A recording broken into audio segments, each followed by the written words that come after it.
Hello, my dear friends. An empire that once ruled the world, but saw sex as a tool to dominate, torture, and demonstrate power. From emperors who kept male prostitutes as decorations, to festivals where women were whipped to increase fertility, nothing was off limits. The scenes you're about to hear are not imaginary erotica, but real history carved on walls, painted on plates, and recorded in official documents. Tonight, you will join me in exploring the most naked truths that the ancient Roman Empire left behind. So, before you get comfortable, take a moment to like the video and subscribe, but only if you genuinely enjoy what I do here. And let me know in the comments where you're tuning in from and what time it is for you. It's always fascinating to see who's joining us from around the world.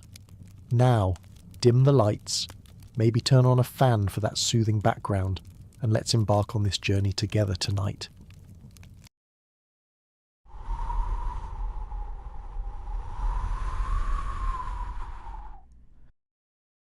If we begin with the idea that sex was a personal matter in ancient Rome, we're already off track. It wasn't private, it wasn't emotional, and it certainly wasn't equal. In the Roman world, sex was never just about pleasure. It was about hierarchy, who had power over whom, who penetrated, and who was penetrated. That dynamic alone told you everything you needed to know about a man's status. Sex was a language, a code of dominance, and everyone was expected to speak it fluently. For Roman men, especially those born free and high-ranking, sexual authority was just another extension of political and social control. They could take what they wanted from those beneath them, and that included bodies. A master could sleep with his male slaves, his female slaves, or even boys from defeated enemy territories, without shame. The issue wasn't whether the act was violent or unwanted, it was whether the man retained the dominant position. That was the only part that mattered. In other words, the Roman definition of manhood rested on conquest, not consent. They didn't separate sex from power, they saw them as one and the same. A Roman senator could command legions and still feel insecure if someone accused him of enjoying the wrong role in bed. That fear wasn't irrational in their society. The only real disgrace was being seen as the one who submitted, even with a slave, even with someone powerless. If the roles were reversed, the shame stuck. What this meant was that sex wasn't something you enjoyed quietly. It was something you performed, and others watched. They listened. They gossiped. They judged. A man's worth could rise or fall depending on who he was seen with, or how he was rumoured to behave in private. And since sex was rarely private, the risk was constant. Your rivals might send someone to spy, or worse, invent stories that others would be eager to believe. Once your reputation had a crack, it didn't take long for the whole image to shatter. This is why Roman men obsessed over control, not just of others, but of themselves. Their posture, their expressions, even the way they spoke had to project certainty. Softness was dangerous. Hesitation could be mistaken for weakness, and weakness, in Rome, was unforgivable, especially when it came to sex. They didn't fear the act. They feared being seen as the one without power. Public displays of dominance weren't limited to politics or military triumphs. They extended into the home, the banquet, the bathhouse. A man surrounded himself with people he could command and bodies he could possess. The more he was seen asserting himself, the more others respected his masculinity. But it wasn't just about action, it was about perception. He didn't need to do anything in public. The assumption that he was the one in charge was enough to sustain his image. The tragedy is that so much of it was theatre. People acted out roles. They said what was expected. They kept quiet when they saw something that might challenge the dominant view. A man who preferred tenderness had to fake aggression. A man who felt uncomfortable had to laugh at crude jokes. And no one dared admit vulnerability. Because in Rome, to admit weakness in sex was to surrender your place in the hierarchy. And once you slipped, there was no climbing back. It went even deeper than that. These rules applied not only to who you slept with, but also how you related to your family. A father was expected to keep strict control over his household. That included the sexual behaviour of his wife, his daughters, and his slaves. If a woman in his house was rumoured to be promiscuous, it wasn't just her reputation that suffered, his honour was questioned. People wondered if he had lost his grip, if he had failed to dominate what was his. The male body in Rome was not just a tool of war, but a weapon of control. To be admired, it had to be disciplined. To be feared, it had to appear untouchable. And to be respected, it had to dominate. Even in moments of intimacy, a Roman man was still expected to act like a commander. Passion was allowed, submission was not. The contrast between the two shaped everything from personal relationships to imperial propaganda. Statues of Roman leaders often showed them half naked, muscular, and firm. Not to arouse, but to assert. Their bodies were symbols of order, just like their military banners or their laws. And yet, those same bodies were always under scrutiny. One whispered accusation, one scrawl on a wall, and their strength could become the object of ridicule because no amount of muscle could save a man whose bedroom conduct was called into question. The double standard was clear. Women were not judged by whether they dominated or submitted. They were judged by who they belonged to. A woman's sexuality was not hers. It was a reflection of her male guardian status. If she misbehaved, it meant he had failed. But for men, their own bodies were the battlefield. They had to dominate constantly or face consequences that no battlefield loss could compare with. So when we speak of Roman sexuality, we're not just talking about preferences or habits. We're talking about a structure of power so rigid, so deeply embedded, that even a smile could be misinterpreted, even a sigh could be dangerous, and every interaction was a performance with real stakes. That is what made Roman sex politics more brutal than any law code. It wasn't enforced by soldiers, it was enforced by everyone around you. Sex was not something that happened behind closed doors. It walked into the forum with you, it sat with you at dinner, it followed you into the Senate. The pressure to appear dominant never lifted, and those who slipped were remembered not for what they achieved, but for what people believed they allowed. That's how gossip worked. It stuck harder than history. There was no neutral ground. You either dominated or you were mocked. You either acted the part or you were left behind. In Rome, being a man meant winning even in places where no one claimed to be keeping score. And losing that image could end everything. No title, no statue, no victory could erase what others whispered about your body. That obsession shaped every law, every custom, every fear. It wasn't morality, it was survival. And that survival depended not just on who you conquered in war, but who you conquered in bed, or who people thought you did. Next, we'll see what happened when that fragile performance failed. A scandal that touched the most powerful man in Rome. A whisper that never stopped echoing. His name was Julius Caesar, and the story is just beginning. That fragile image of dominance, which Roman men worked so hard to preserve, came with a safety net built into their society's slavery. Because while Roman law and custom judged a man harshly if he appeared submissive, it gave him nearly unlimited freedom when it came to people below him. And no one was lower in the social order than a slave. A Roman citizen could engage in all the sexual activity he wanted with a slave, and not a single eyebrow would be raised. Not by law, not by religion, not even by gossip. There was no shame in it because, in their logic, a slave wasn't a real person in the way a citizen was. Slaves were seen as property, and using one sexually wasn't considered adultery.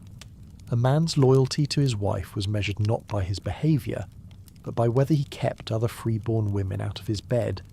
A slave did not count. That exception created a loophole wide enough to hide entire brothels inside it. And it wasn't just men using female slaves. The same principle applied to male slaves too. Imagine if today's marriage vows included a clause that said, unless it's with someone who legally counts as furniture. That's how detached Roman ethics were from ideas of mutual consent or emotional fidelity. The body of a slave was a sanctioned outlet. It didn't provoke jealousy, didn't require explanation, and didn't challenge the man's honour. It was expected, even encouraged, as a part of managing the household. These arrangements weren't discreet. They didn't have to be. A rich Roman home might have included several young boys and girls chosen not just for labour, but for sexual service.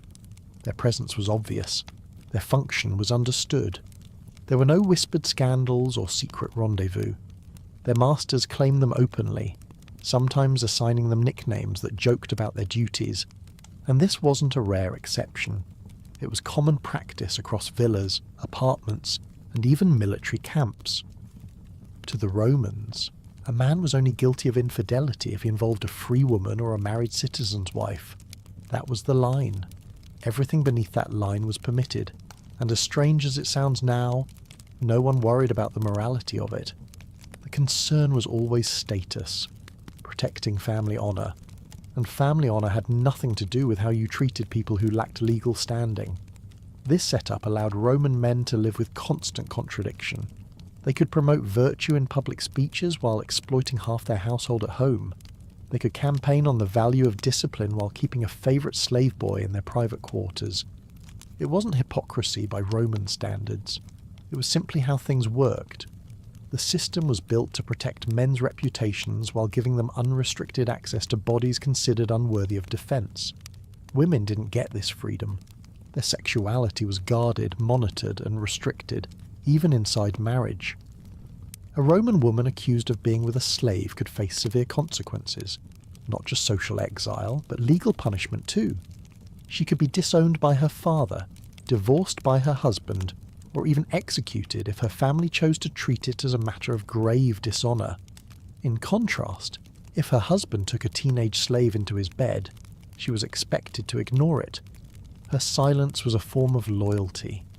What's disturbing is not just the double standard, but how comfortable everyone was with it.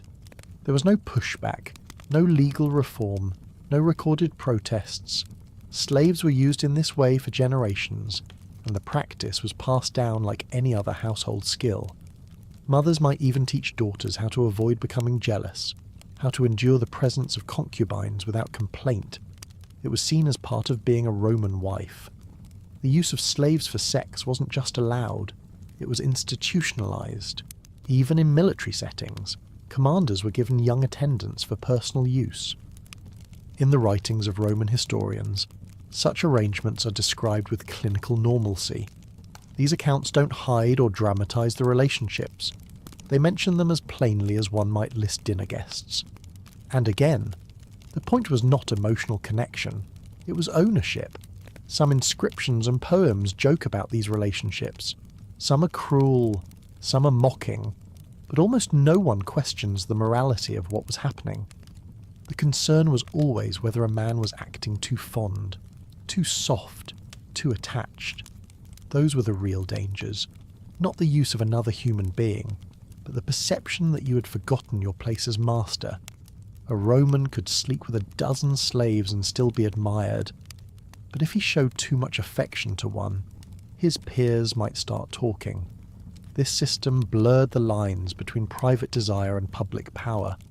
A man's household was a mirror of his rank. The more control he displayed, the more respect he earned. A wife who obeyed, slaves who submitted, and children who mirrored his values all reinforced his standing. Sex was folded into this structure. It wasn't questioned, because it wasn't separate. It was another form of command. It's tempting to assume that all men used their slaves this way, but that wasn't necessarily true. Some may have abstained, some may have felt discomfort, but refusing this kind of dominance came with a price. If a man did not assert his rights, others might assume he lacked the strength to do so. In a world so obsessed with hierarchy, even mercy could look like weakness. Silence could invite suspicion, and restraint could be seen as rebellion against your status. Slaves, of course, had no say. They could not legally refuse. There was no concept of rape when it involved a slave. Consent was irrelevant. Some may have tried to resist, but the consequences were brutal. Others may have tried to survive by becoming favourites, trading physical access for better treatment, but that didn't make it a choice, it made it a survival strategy. The normalisation of this behaviour left a deep scar in Roman culture. It infected literature, family life, and even religion. Gods were often imagined in stories that mirrored the actions of elite men. Jupiter himself was portrayed as a sexual conqueror, taking what he wanted, when he wanted. These myths didn't challenge power, they justified it.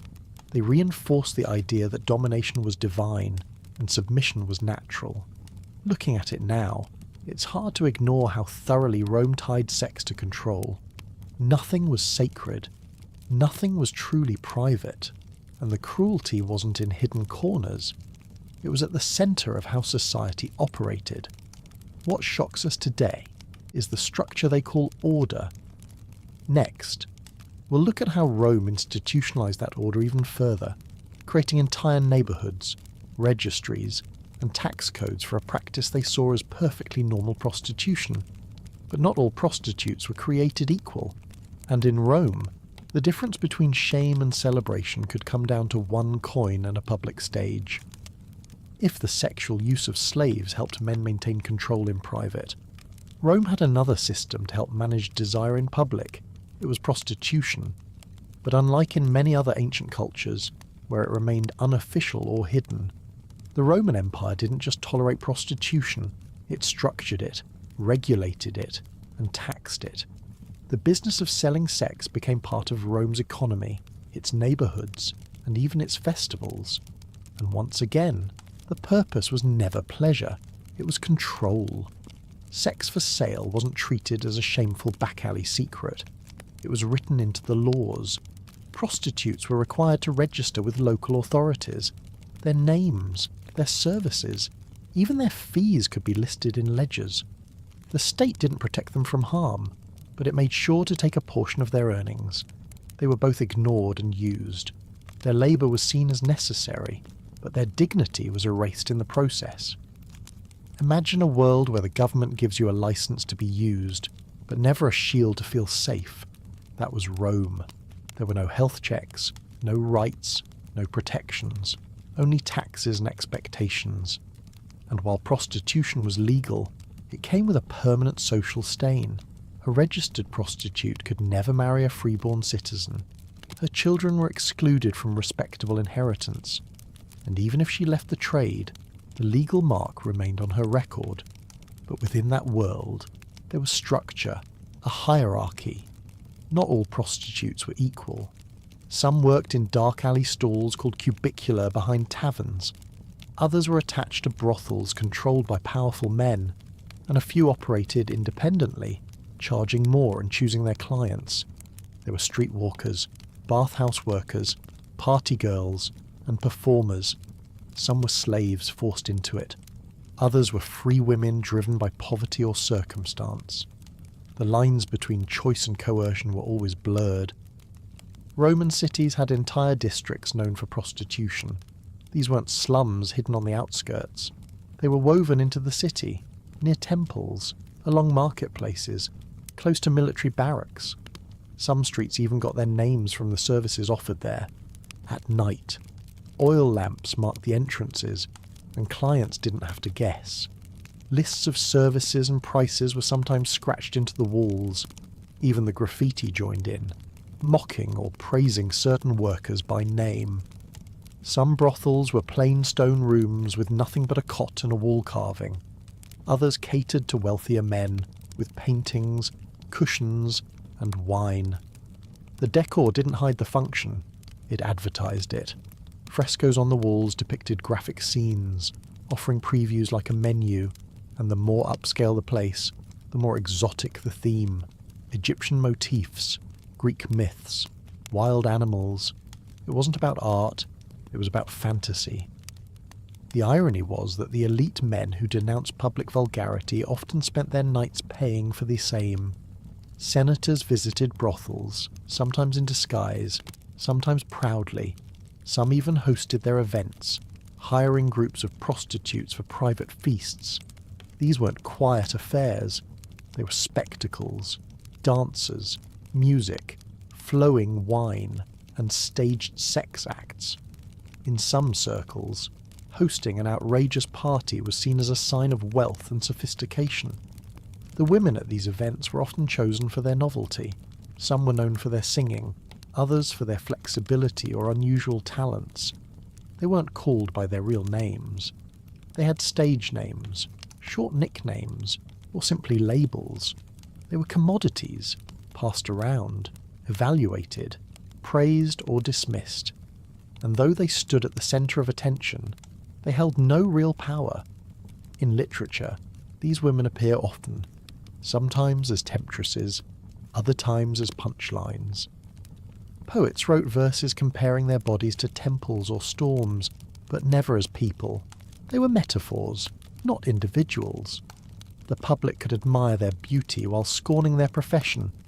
A man might boast of sleeping with a famous courtesan, but never marry her. Her status remained fixed, no matter her fame. Even the gods seemed to allow it. Venus, the goddess of love, had temples where some rituals resembled commercial sex. Certain festivals encouraged loosened morals. During Saturnalia, slaves and masters swapped roles, and sexual behaviour became theatrical. In those moments, prostitutes were no longer invisible. They were centre stage. But as soon as the celebration ended, they returned to their corners, used and then discarded again. The legal codes reinforced their status. If a prostitute was assaulted, the penalties were lighter than if it happened to a citizen woman. If she became pregnant, her child was automatically excluded from citizenship unless the father was known and approved. And if she tried to leave the profession and marry up, the law blocked her. Once registered, always marked. Rome's tolerance of sex work was never about respect. It was about boundaries. And yet, within that system, some women found ways to rise. A few became so well known that their names appeared in poetry and plays. They attracted wealthy clients, amassed property, and even sponsored events. But even then, their ceiling was low. No matter how clever or rich they became, they could never cross the final line. They could entertain the ruling class, but they could never join it. Looking at Rome's approach to prostitution, what stands out most is how organised the exploitation was. There was no pretense, no moral justification, just structure. It was a machine, and every part of it fed the power of men. The women were necessary but disposable, celebrated but never safe, and their existence helped reinforce the idea that power meant access, that control over bodies was the natural right of those who ruled.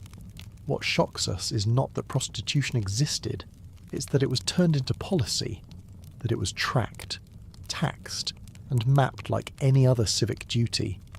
Rome didn't hide this part of itself. It embraced it, wove it into architecture, law, and daily life.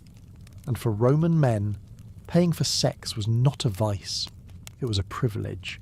Next, we'll go deeper into that privilege, to a holiday where rules vanished, whips replaced flowers, and sex became a sacred ritual, a celebration so chaotic it made the gods blush.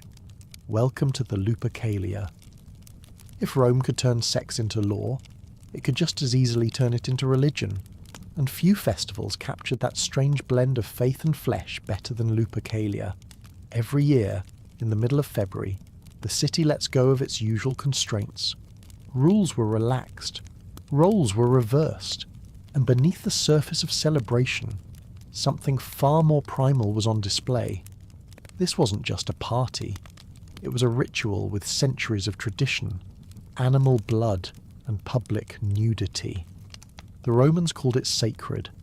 Outsiders would have called it chaos. The event began with priests, known as Luperci, sacrificing goats and a dog in the Lupercal cave, the legendary birthplace of Rome's founders, Romulus and Remus. From the skins of those animals, they cut thin leather strips called februa. Then, almost immediately, the real spectacle started. The priests, naked or nearly so, ran through the streets of the Palatine Hill, lashing women gently with the strips, and the women did not run away. They lined up willingly, because in the Roman mind, being struck by goat-hide whips was believed to boost fertility and ease childbirth. Nothing says romance like getting hit with freshly skinned goat leather in the name of divine approval. But this wasn't treated as strange. It was celebrated. The crowd cheered. Wine flowed freely.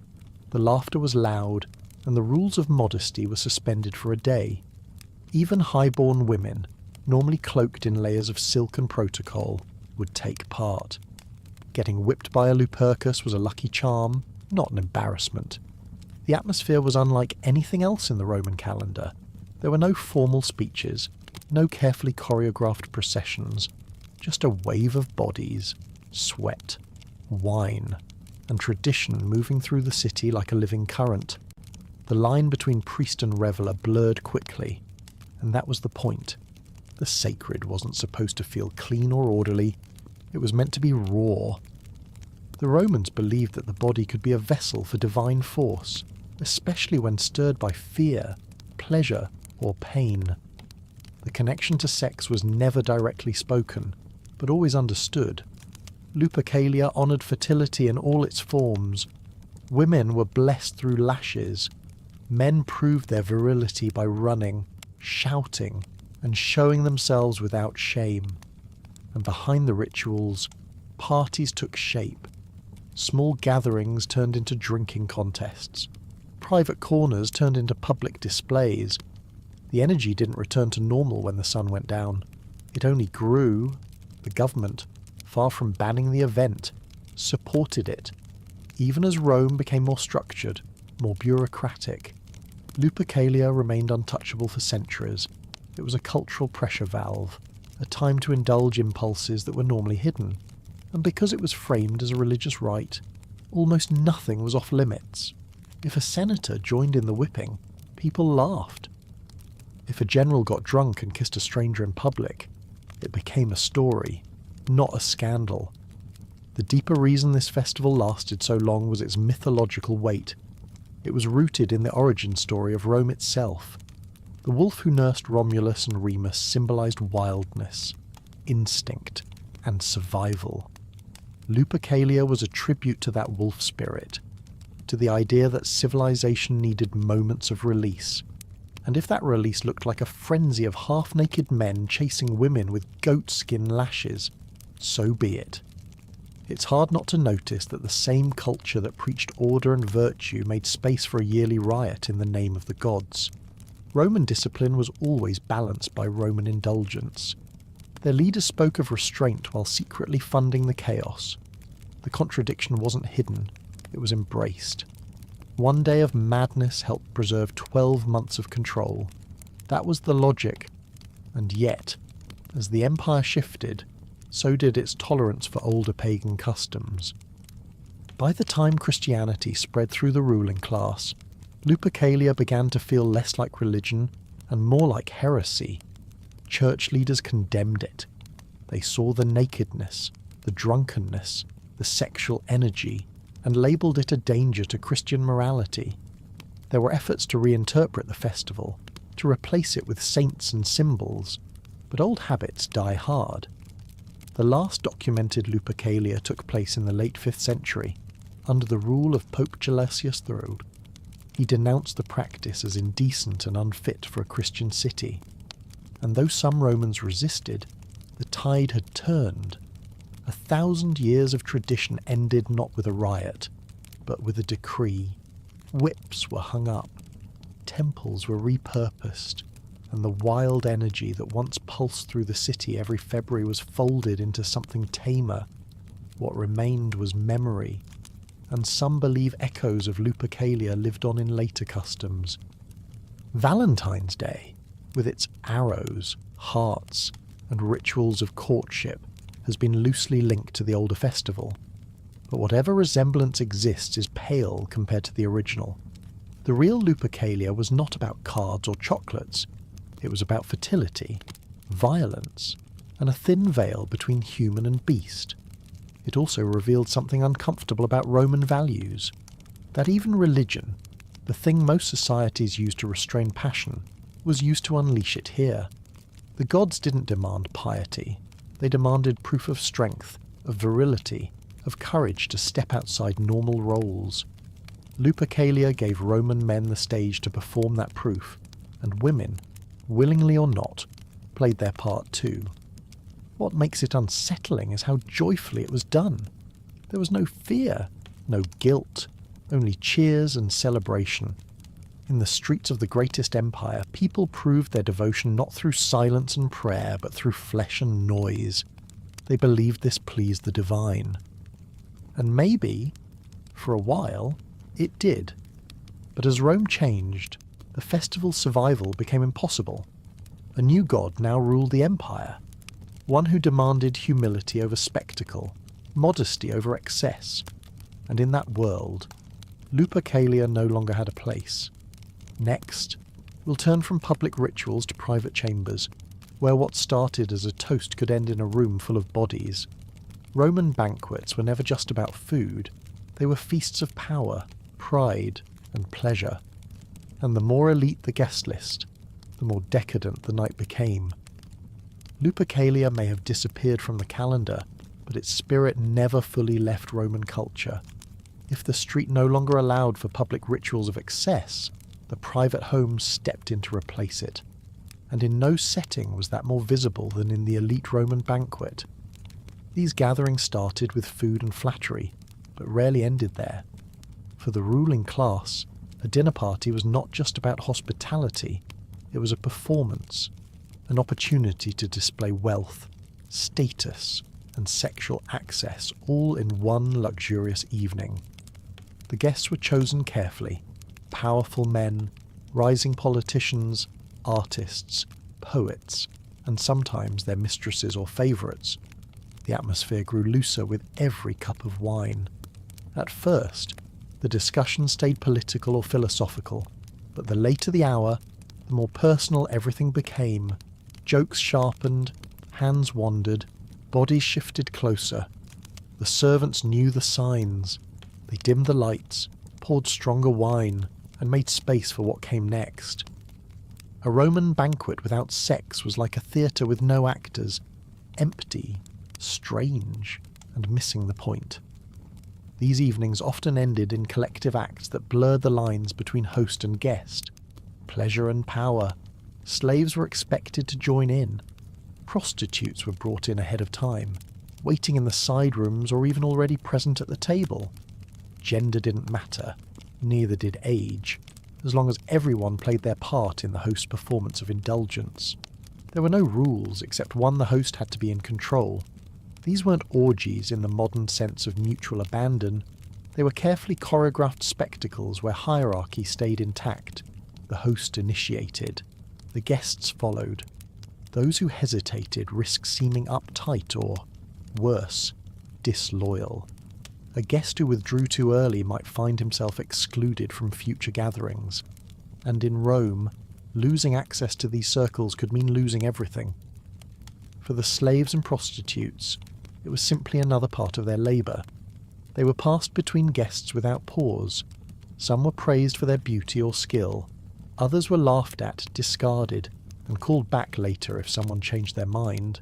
There was no privacy, no dignity, only the rhythm of pleasure and display.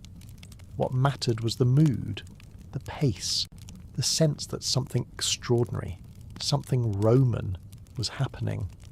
These banquets often included musicians, poets, and dancers, but eventually the entertainment turned physical. It became a challenge. Who could last the longest? Who could shock the room? Who could seduce the most partners in one night? Stories of legendary parties circulated for years. Senators who boasted of bedding 3 slaves in a row. Generals who laughed as they shared concubines with their subordinates. These weren't secrets. They were trophies. It's disturbing how often the line between celebration and exploitation was not just crossed but erased entirely. There was no consideration of consent from the lower classes. Their presence was assumed, their participation was mandatory, and their pain, if noticed, was treated as part of the experience. A powerful man could laugh about breaking a wine cup in bed but never mention the bruises on the boy beneath him. The structure of these events was mirrored in Roman values. Excess was not a flaw. It was a sign of achievement. To host a dull banquet was a social sin. To host a memorable one, even if it ended in chaos, secured your reputation. Men competed for influence through these displays, and women, if present, often played decorative roles or participated to elevate their husband's standing. Some parties were themed: Greek nights with togas and lyres, Egyptian feasts with dancers in golden masks, mythical reenactments where guests acted out scenes of seduction and conquest. The more creative the host, the more memorable the night. But beneath the costumes and music, the same principle remained: power expressed through appetite. Appetite is measured by how much you can consume and command. These events became so legendary that some philosophers condemned them. Seneca wrote about the corruption of Roman youth, blaming the banquet halls more than the battlefields. Others described the evenings with reluctant awe, acknowledging the brilliance of the host even as they cringed at the aftermath. But rarely did anyone speak for the ones used. Their names didn't survive, only their function. For those who lived to serve at these tables, the nights bled into each other. Pleasure for some meant exhaustion for others. There are records of slaves collapsing from overwork, of women crying silently in corners while laughter roared around them. But no law stopped it. No authority stepped in. It was, after all, private property. And in Rome, a man's home was his empire. What fascinates now is how normalised it was. These weren't secret gatherings in shadowy villas. They were part of elite social life. Children born from these evenings were sometimes raised openly. Others were discarded or sent away. But the banquets continued, year after year, generation after generation, as if the empire itself depended on proving that no desire was too great and no limit too sacred.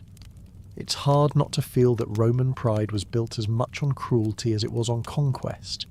They conquered lands and people, but also bodies and silence, and they celebrated that conquest not just with statues and victories, but with long nights where nothing was off limits and no one was safe. Next, we leave the banquet hall and enter the walls of their homes and bathhouses, where even the architecture tells a story. Because in Rome, sex wasn't hidden in bedrooms. It was carved into the walls, painted beside the bed, and worshipped in temples. Welcome to the art of domination. If Roman banquets were places to act out sexual power, Roman walls were places to display it. You didn't need to attend a feast to know what Rome valued. You only had to look around. The erotic wasn't hidden in secret corners. It was carved into columns, painted across bedrooms, and scratched onto public walls. The city was a gallery of desire. But more than that, it was a gallery of control, dominance, and everything that lay beneath the surface of a Roman discipline. Walk through the ruins of Pompeii and Herculaneum, and the first thing you'll notice is how unshy the art is. Bedrooms with paintings of couples in every position. Hallways with frescoes of group sex. Even bakeries and taverns featured carvings of large erect penises surrounded by symbols of luck. These weren't jokes. They were reminders. Power was measured not only in money or weapons, but also in virility. The male body, always erect, always victorious, was everywhere. In Rome, even the kitchen wall might cheer you on with a giant stone phallus and a wink.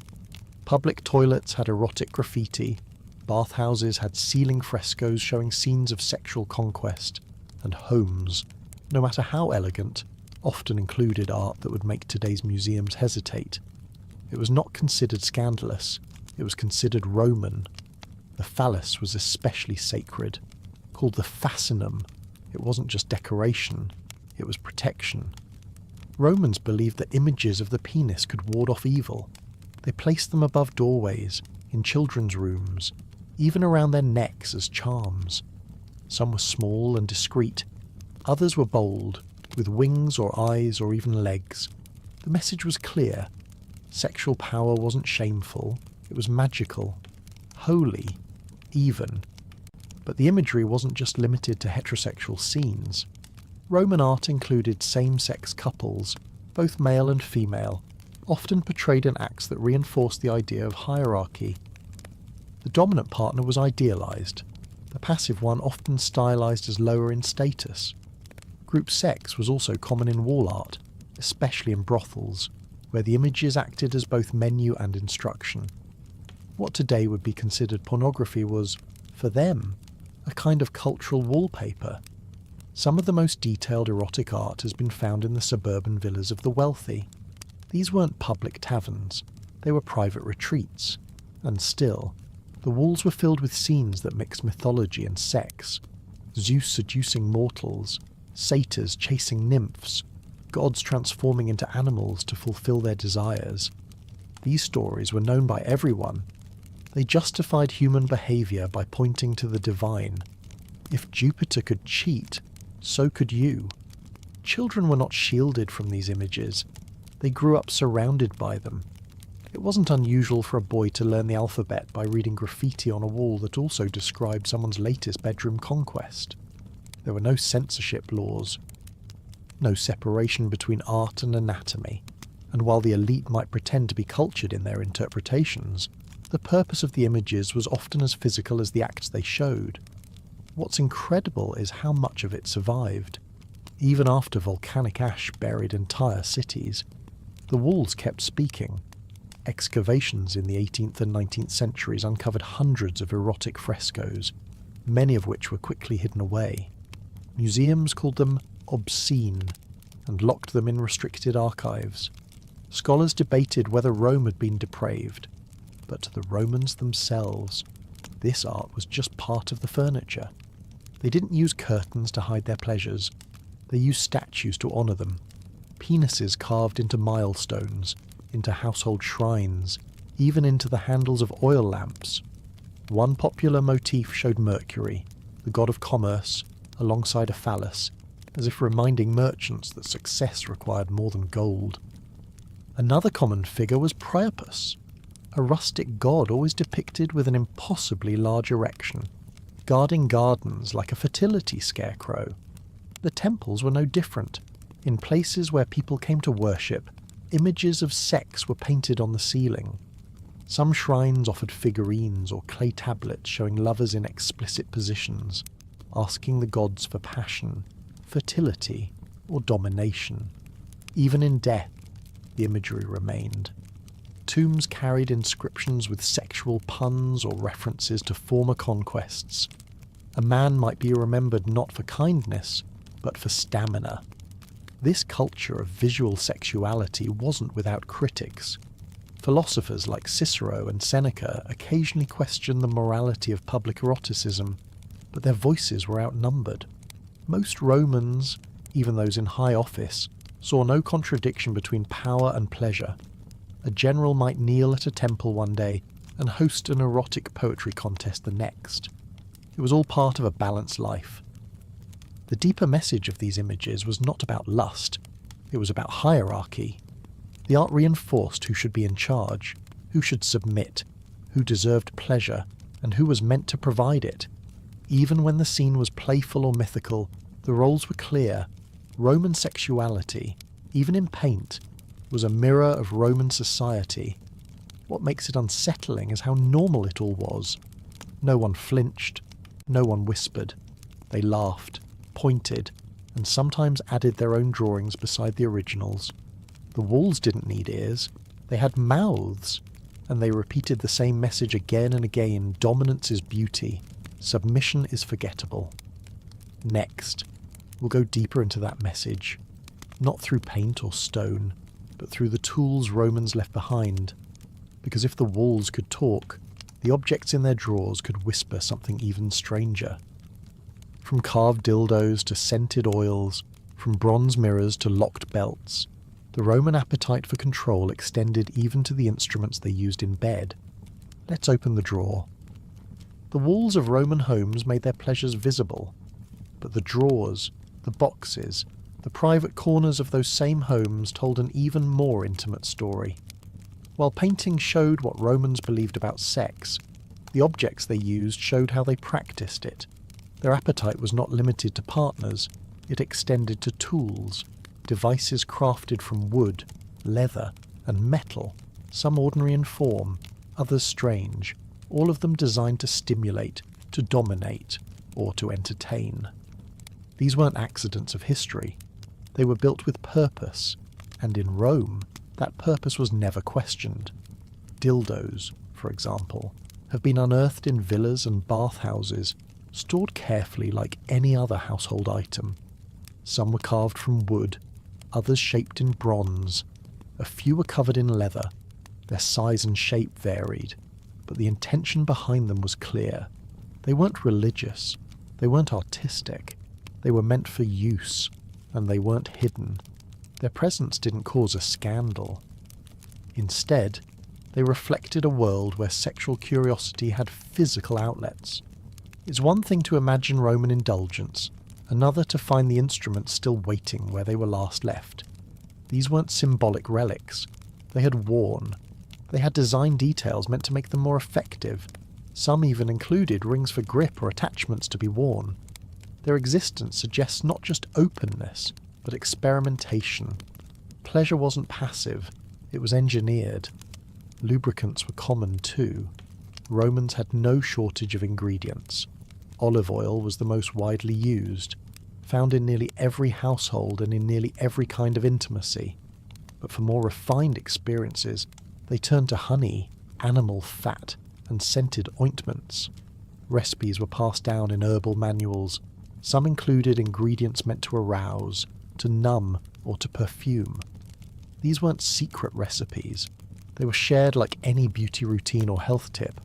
These substances weren't limited to bedroom use.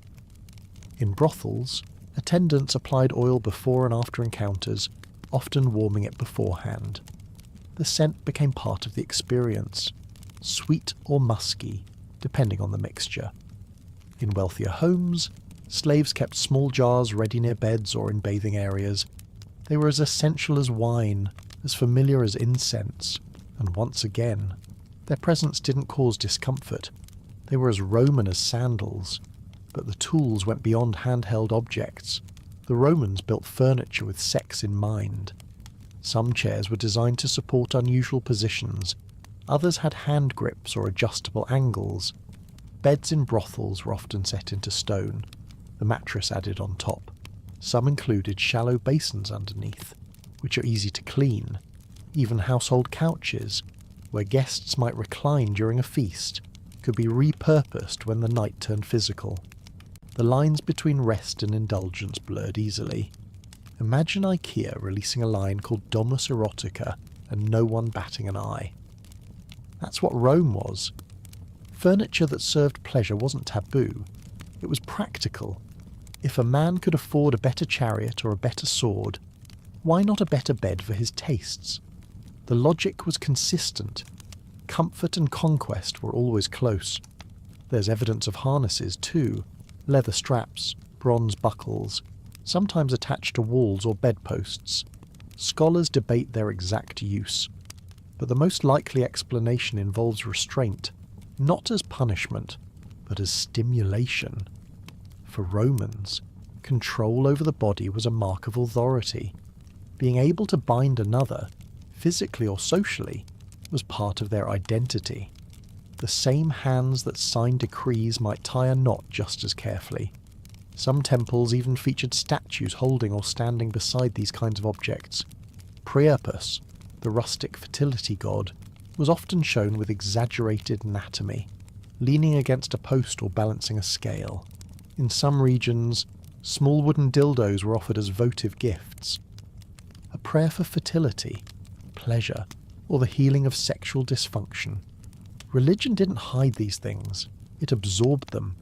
Even travelling Romans brought their tools. Portable kits, found in military camps and merchant homes, included miniature oils, small phallic charms, and sometimes collapsible accessories, just like grooming sets or coin purses. These items reflected daily life. The boundary between utility and intimacy was thin. To us, they seemed like artifacts. To them, they were conveniences. The presence of these tools across all classes tells us that this wasn't just elite behaviour. Market stalls sold cheaper versions. Some were made from clay or bone, easier to produce but less durable. There are graffiti references to customers buying used items, or artisans advertising their latest designs. Even the blacksmith could double as a craftsman of pleasure, shaping both blades and bedroom objects without changing the furnace. What's notable is how little judgment appears in the historical record. Satirists joked about size or performance, but rarely about the use of tools themselves. The critique, when it came, was directed at overuse or vanity. A man who depended too much on aids might be mocked for softness, but the tools weren't questioned. Their existence was proof of Roman values practical, direct, and willing to shape desire like any other aspect of life. What shocks modern audiences is not the tools themselves, but how ordinary they were in Roman hands. They weren't locked away. They were laid out, cared for, replaced when worn. The culture didn't treat sexual desire as something dangerous to manage, but as something to be refined, like taste or conversation. Of course, the freedom to use these tools was not shared equally. As always, slaves had no voice in how they were used. Women had less room to explore without consequence. And those at the bottom of society might use tools for others' pleasure, but never their own. Just because Rome built the devices didn't mean it gave everyone the right to enjoy them. Still, these objects survived. In museum drawers and archaeological sites, they sit quietly, holding the fingerprints of a culture that took physical desire seriously. Not in secret, not with shame, but with wood, oil, and iron. Next, we turn from tools to the ones who used them most visibly, not in bedrooms or temples, but in open markets and alleys. Because in Rome, not all lovers were free, and the most visible figures of Roman sexuality were often the most vulnerable the boys kept as favourites by powerful men. The tools of pleasure told one story. The people they used told another. In Rome, objects could be owned, but so could bodies. And in the higher circles of society, ownership was not just about labour, it extended into intimacy. Roman elites did not just collect statues or chariots. Some of them collected boys, carefully selected, closely watched, and completely controlled. These young companions served as living symbols of luxury and dominance. Their role was unspoken but understood. They were not adopted. They were not sons. They were for pleasure, known as delicia, meaning delights. These boys were often brought into elite homes as ornaments of indulgence. They came from conquered lands, slave markets, or poor Roman families who sold their children out of desperation. The wealthier the patron, the more exquisite the boy. He was trained not only in behaviour but in presentation. Hair curled, skin softened, body kept lean and youthful. In essence, he was turned into a decorative object that also happened to breathe. These boys were not hidden. They accompanied their patrons to banquets, rode with them in litters, and sometimes slept on cushions beside their feet during meetings. Their presence did not provoke outrage. It enhanced the status of the man who owned them. The ability to maintain such a companion required wealth, discretion, and a reputation strong enough to deflect criticism. In public, the boys might pour wine or recite poetry. In private, their duties were more personal. Consent was never part of the arrangement. These boys had no voice in what they were expected to provide. Some were as young as 10, taken before they could understand their role. They were expected to please, to obey, and above all, to never challenge the man who owned them. If they showed reluctance, they could be beaten. If they aged out, they could be discarded. In every sense, they were possessions. Imagine living in a world where your body was polished like silver and displayed like furniture, and no one found that strange. That was the world of the delicia. Their silence was not only expected, it was part of their appeal. To speak too much, to express emotion, was considered disruptive. The ideal boy was beautiful, quiet, and pliable, and for Roman men, This kind of control was not immoral, it was admired. Some emperors made this practice shockingly public. Nero famously married a boy named Sporus, dressing him in women's clothes and calling him his wife. Later, he played the husband to another young man, alternating roles depending on the crowd. Elagabalus, another emperor, kept an entire household of young male lovers, rewarding them with titles and gifts. These actions raised eyebrows, but not because of the boys. The criticism came when the emperor appeared too emotionally attached or behaved too much like the passive partner. The line was always about dominance. A man could surround himself with boys as long as he remained the master. Any sign that he was too tender, too soft, or too invested made him vulnerable to mockery. Roman poets like Martial and Juvenal used this tension in their verses, mocking senators who cried over their favourites or spent more on perfume for a boy than on their household. But the ownership itself was never mocked. That part was normal.